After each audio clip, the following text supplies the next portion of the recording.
Assalamu alaikum. May peace be on all of you. I would like to thank the Times Now channel, the Republic TV, the NDTV, the ABP News, and various other news channels and newspapers for publishing a false news against me 2 days before, on the 4th of July 2018. Most of the Indian newspapers and channels, they published and they broadcasted that Dr. Zakir Naik has been arrested in Malaysia and he is going to be deported tonight. That is on the night of the 4th of July 2016. And now it has been proved without any doubt that it was a fake news. And to give authenticity to this fake news, Times Now went to the extent of saying that the Prime Minister of India, Narendra Modi, his main purpose of visiting Malaysia was to deport Dr. Zakir Naik. NDTV even gave the name of the police officer who told them that Dr. Zakir Naik is going to be deported, and later on they removed the name. Both these channels, they were competing with each other that they were the first to break the news. And all the other news channels, they kept on joining. ABP went to the extent of saying that in the next 6 to 7 hours, Dr. Zakir Naik will be in India. This is how they sensationalize the issue and they make the reader and the viewer believe that it is a fact.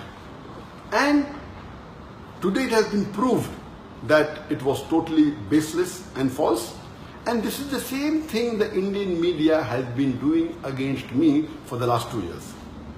4th of July 2018, when they gave this fake news, it was exactly 2 years since they started hounding me. They have been hounding me since the last 2 years, since 4th of July 2016.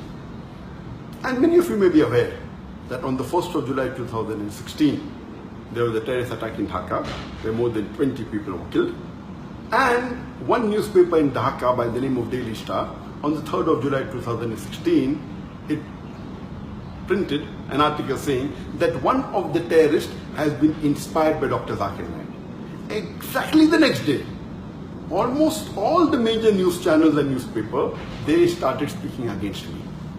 And the original paper, Daily Star, a few days later, it retracted the information, but the Indian news media kept on hounding me for the last 2 years.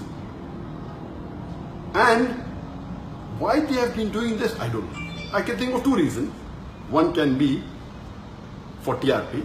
When they speak against a famous personality, they get more viewers, they get more eyeballs. The second can be for financial benefit, maybe for money. And you may be aware that Cobra Post, it had done a sting operation on more than 35 news media and news channels. And they proved it, they had hidden cameras, and they spoke to them, we will give you few lakh rupees, we'll give you few crore rupees. They went to the extent of saying, we will give you 500 crore rupees. And these news channels and newspaper were ready to publish anything as long as they get money. So why is the Indian media after me, whether for TRP, whether for money, whether for both, I am not aware. But since the latest fake news has been exposed without doubt, no one can say it is true. Everyone, all the sources have denied it. Inshallah, very soon, most of the articles that they published about me in the last 2 years, they were fake. It was out of context. And they maligned me. Very soon, this will also be proved that it had no basis and it was false. And Allah says in the Quran, in Surah Hujurat, chapter number 49, verse number 6, whenever you get information, you check it up before you pass it on to the third person. Therefore, I request all the viewers, all the readers, anytime when you get information, when you read any news, check it up before you pass it on to the next person or before you get convinced it's a fact. And Allah says in the Quran, in Surah Isra, chapter number 17, verse number 81, Allah says, وَقُلْ جَعَلَكْ ذَاكَ الْبَاطِلَ إِنَّ الْبَاطِلَ كَانَ زَهُوقًا. When truth is heard against falsehood, falsehood perishes. For falsehood is by its nature bound to perish. And inshallah, very soon, all the false news they are publishing against me, inshallah, it will be proved to be wrong and truth will prevail.